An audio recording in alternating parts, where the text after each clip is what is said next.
இதான் முட்டை. இந்த முட்டை மாதிரி ஒரு நல்ல எக்ஸாம்பிள் வேற ஒண்ணுமே கிடையாது. நிறைய காரியத்தை இந்த முட்டையை வச்சு நம்ம எக்ஸ்பிளைன் பண்ணிடலாம்.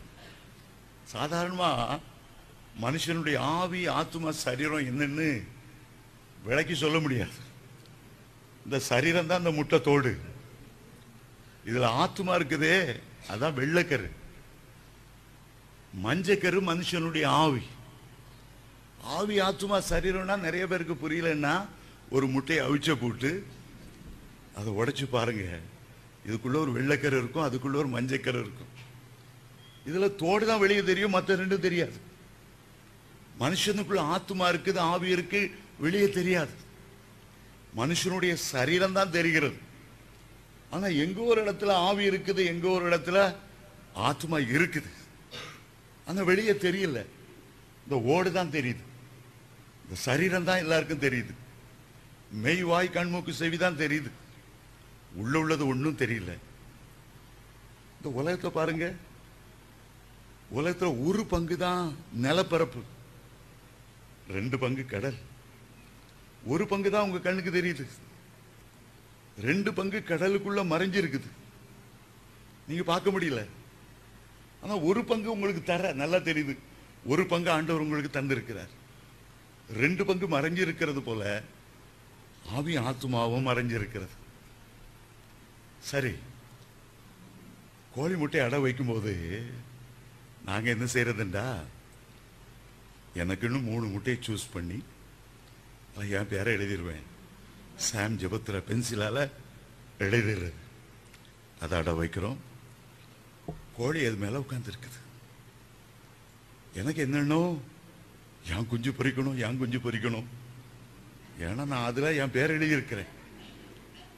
ஆனா எனக்கு கொஞ்சம் கெட்ட புத்தி, எங்க அக்கா முட்டை பொறிக்க கூடாதுன்ட்டு அந்த கோழியை விட்டு அதை கொஞ்சம் எங்க அக்கா பேர் எழுதியிருக்க கொஞ்சம் தள்ளி வச்சிடுறேன்.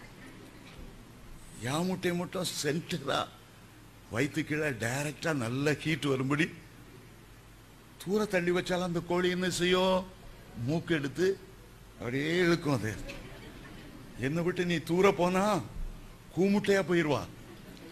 என் செட்டுகளுக்குள்ள வா, நீ ஒரு நாள் குஞ்சு அழகா எழும்பணும், மறுரூபப்படணும்.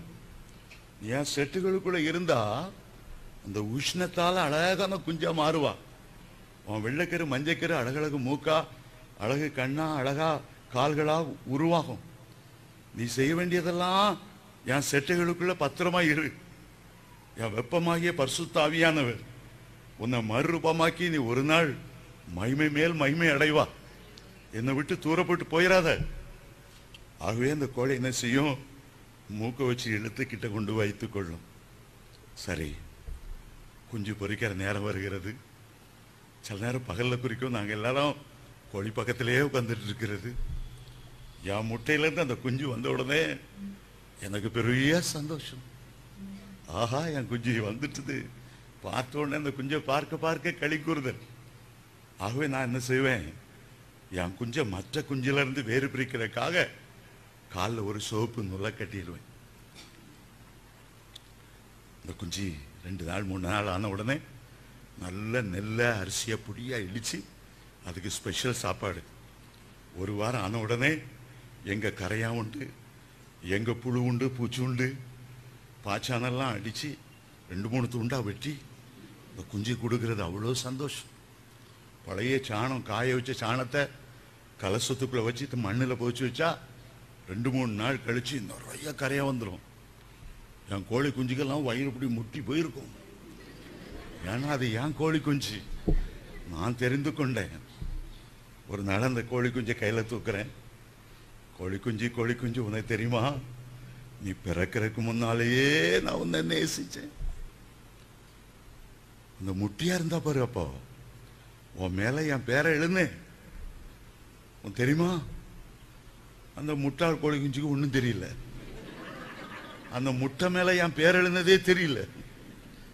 அது உண்டாறதுக்கு முன்னாலே இவ்வளோ அன்பு செலுத்தினது அதுக்கு தெரியல. அது நினைச்சிருக்கோம், நான் பிறக்கிறதுக்கு முன்னால இவரு எங்களை நேசிச்சாரு, இவரு தான் நாம் பெயரை என் பேர்ல எங்க எழுதினாரு. அந்த குஞ்சுக்கு புரியாம இருந்தாலும் ஆண்டவர் உலக தோற்றத்துக்கு முன்னாலே உங்களுடைய பேரை முன்குறித்தது உண்மை, உங்களை நேசித்தது உண்மை, உங்களை தெரிந்து கொண்டது உண்மை. ஹல்லேலூயா. உங்க மேல ஒரு விசேஷ நோக்கம் வைத்திருக்கிறார். ஆமென். ஒரு நாள் நினைக்காதீங்க நீங்க தற்செயலா பூமியில பிறந்துட்டீங்க என்று. நீங்க ஒரு நாளும் தற்செயலா பூமியில பிறக்கவே இல்லை.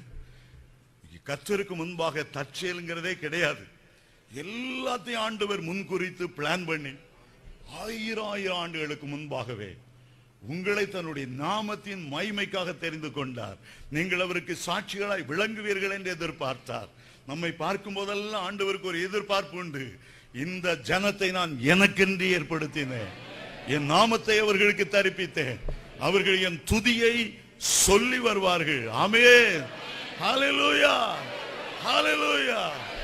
ஒவ்வொரு மனிதன் உருவாக்கப்படுவதற்கு முன்பாகவே அவனுடைய வாழ்க்கை குறித்து ஆண்டவர் ஒரு நோக்கம் கொண்டார். அவனை நேசித்தார். ஒரு நோக்கத்தோடு இந்த பூமியில வாழும்படி செய்தார்.